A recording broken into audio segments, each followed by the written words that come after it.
Jeopardy is in the middle of their wild card competition to see who can win their way into the Tournament of Champions. Many hopeful contestants are waiting for the invitation into the wild card, and one of them lives right here in the Northwest. We welcome to the show three-day Jeopardy champion Yogesh Rao. Welcome. Great to see you. Thank you. Great to see you as well. You've been on K2 many times in our news coverage when you were on the show, but is this your first time in the station with us today? Yeah, it is, yes. It's great to have you here. So tell us about your audition process and getting onto the show, because you filmed this over a year ago now, right? Yeah, back in November of last year. But yeah, before that, for pretty much my entire life, since I was in high school at least, you know, I've been auditioning over and over again. Okay. I've auditioned in at least like 4 or 5 different cities.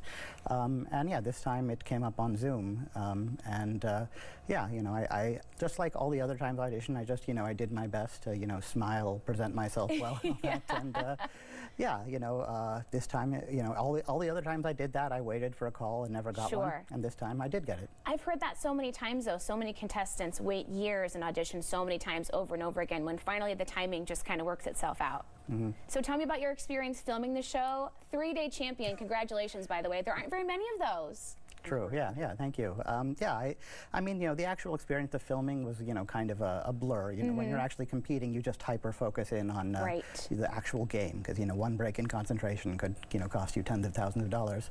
But, you know, I met, you know, the other contestants. They were all very friendly. You know. Oh, nice. Yeah. You know, I enjoyed talking with them. Some of them agreed to come on my podcast later. That's awesome. Yeah. Because you're deep in the quiz world, not just Jeopardy, all things quiz, podcasting and blogging, and so you've maintained some of those relationships. That's wonderful. Yeah. How about, tell me about the button when you're on the show. Everybody talks about that, getting the timing right. Was that challenging? What, did you find it easy? Obviously, you won a couple of games, so. I mean, that's far and away the most challenging thing, really. Really? Yeah. You know, it becomes a game of hand-eye coordination at that point, right? Yeah. Because you have to wait for him to perfectly finish the answer. Is that kind of the timing that you're looking for? Yeah, well, there's a little like row of lights there that'll, it's, you know, kind of when it goes off, you're supposed to time right to that. Okay. But it's controlled by humans, so you can't really get used to a rhythm or anything. Sure. Yeah. And there must have been so many times when you're like, no, I know the answer, but I couldn't push the button in time. I think that's everyone's experience, yeah. Okay, so you won something like, what, $98,000? Oh, yeah. What'd you do? Did you make any big purchases? Not really. I think, you know, I just was like, it's kind of expensive to live here. It is.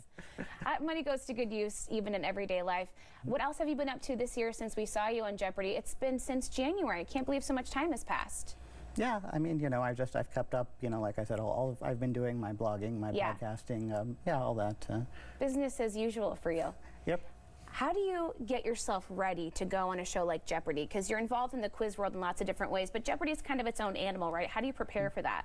Yeah, I mean, you know, you can go online, you can find clues from past shows and sort of get a sense of how they write, you know, because that's an important, you have to want to be able to put yourself in the mind of the writer. That's always a big quizzing skill. And yeah, you know, you try and remember to, that a lot of it's going to be about, you know, how you buzz in. So, you know, you can practice that a bit, but you just kind of mentally also have to maybe let go a bit to understand you won't have control of everything. It's probably the hardest thing to do, right? Just kind of relax and let your knowledge take over in the moment, because it seems pretty intimidating to be on the Alex Trebek stage. Yeah, I mean, you know, like I said, I have a lot of experience, you know, playing, and so, you know, sometimes at higher level competitions, but never for this much money. Sure. So. How much interaction did you have with Ken? What was your experience like hanging with him? We love him in the Pacific Northwest. That's good. Yeah, I mean, I had known him before I went on Jeopardy, yeah, and I probably had interacted with him more before I went. He came to my college. I was part of like a Speakers Bureau group that drove him around, so I probably interacted with him more on that day than actually taped. Because once you're in on the show, that interaction is very limited, right? Exactly. They want to really maintain the integrity of the competition. Right. So is it really just that kind of handshake, say hello, tell your quick little story, and then you're not going to talk to him anymore the rest of the day? Pretty much, yeah. I mean, you know, he stayed away from the contestants before they taped, after they taped.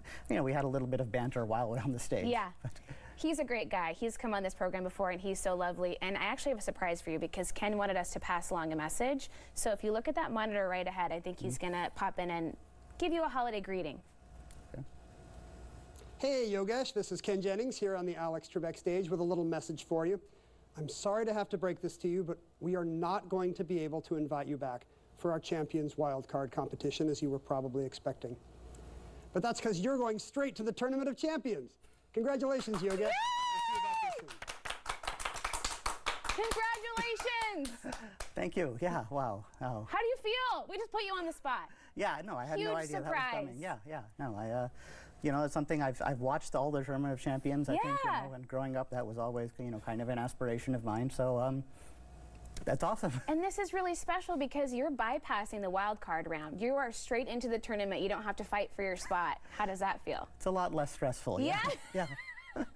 Well, you'll have to keep us posted. We'll be following along. We can't wait to see you in the big tournament very soon. We're coming to the end of the wild card rounds here shortly, so it won't be too long. Cool. Yeah, absolutely. Congratulations, Yogesh. It'll take a minute to sink in, but we'll talk to you soon.